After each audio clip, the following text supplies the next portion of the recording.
crisp and to the point. A good refresher. I would like to have a session with you on how to make these wonderful ideas practical. A lot of likes and good one comments. This is what I have been getting for the last 2 videos I had made about the skills that will make you a great leader. To recap, we touched upon the following skills until now.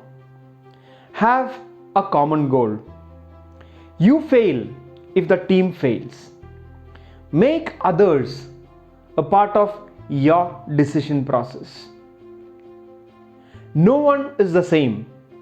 Manage your team members or followers the way they want to be managed or led.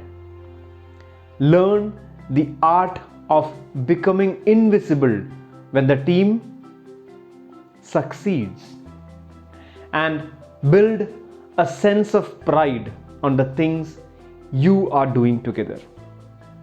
In case you have not understood the above points, or you are interested in going deeper into any of the above points, I encourage you to watch the first and the second part of this video series. The links are given above. The next, probably the last 2 points that I want to discuss are probably the rarest of the lot. I have rarely seen a manager, especially a new one, who has shown these skills.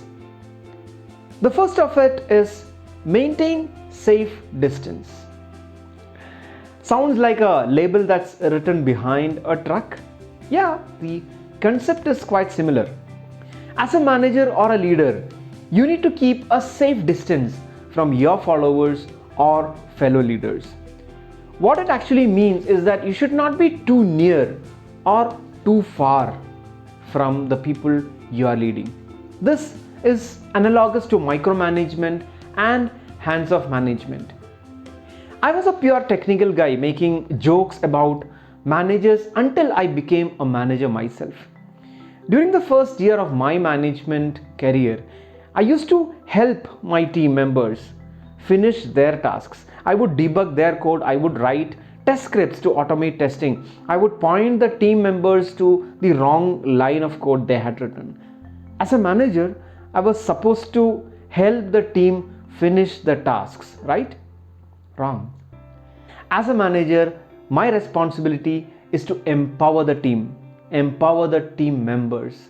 As a leader, my responsibility is to create empowered leaders. This means giving them responsibility and giving them the freedom to make mistakes and learn out of that. I had a friend of mine who wanted to teach his sister driving, but even after a year, he kept holding the steering when his sister was driving. Do you think that lady developed confidence to drive? No. Now, there is a completely opposite behavior which I have seen, which is that of a manager or a leader breaking all the bonds with the team. The manager has delegated all the responsibilities to the team and he is nowhere to be seen. He cannot be reached when the team members have a question about something. The leader does not address the team, does not give a feedback about how the team is doing, does not share the success stories. In short, he is detached. As you have noticed, both these behaviors are dangerous, and as a leader, you need to keep a fine balance between these two characters that all of us might have. There is one more behavior that I have seen in highly successful leaders. It's the leader's ability to replicate themselves.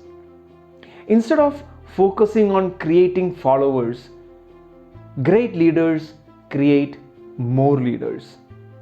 They value the idea bigger than themselves or anyone else. If you notice any political movements, you might notice that those movements which had a leader trying to take all the limelight would soon wither away. But a movement which has a few able leaders under the guidance of a person who envisioned the idea would continue until the desired state has been achieved. To get to this level, the leader has to mentor the people who stand with him and work for their long-term successes.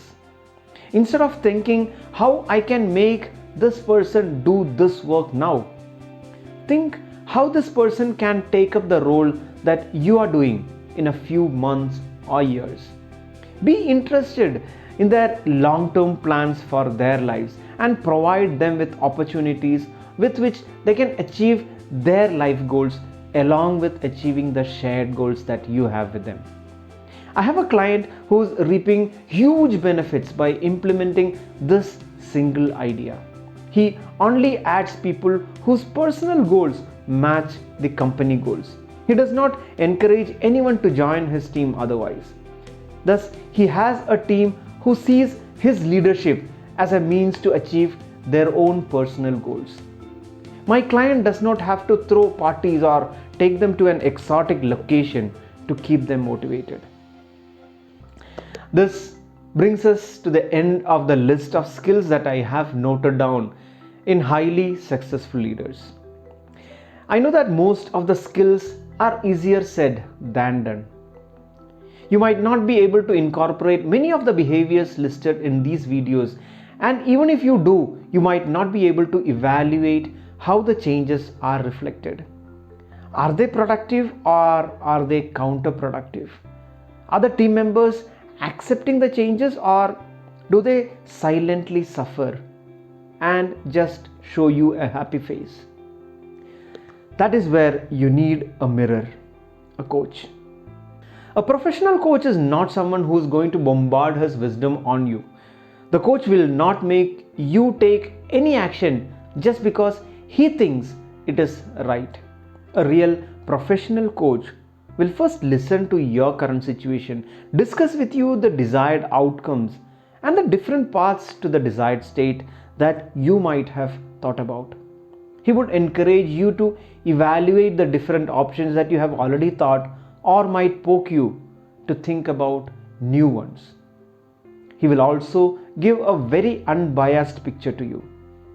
This would help you select the best path for you.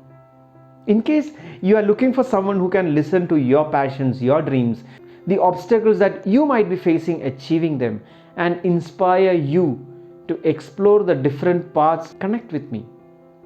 I have helped a bunch of professionals come out of their dilemma and have fast-tracked their professional career growth. I am sure you will also benefit from the different programs I have which will help you become the best version of yourself. Click the Calendly link below to book a free introductory session with me. I look forward to working with you very soon.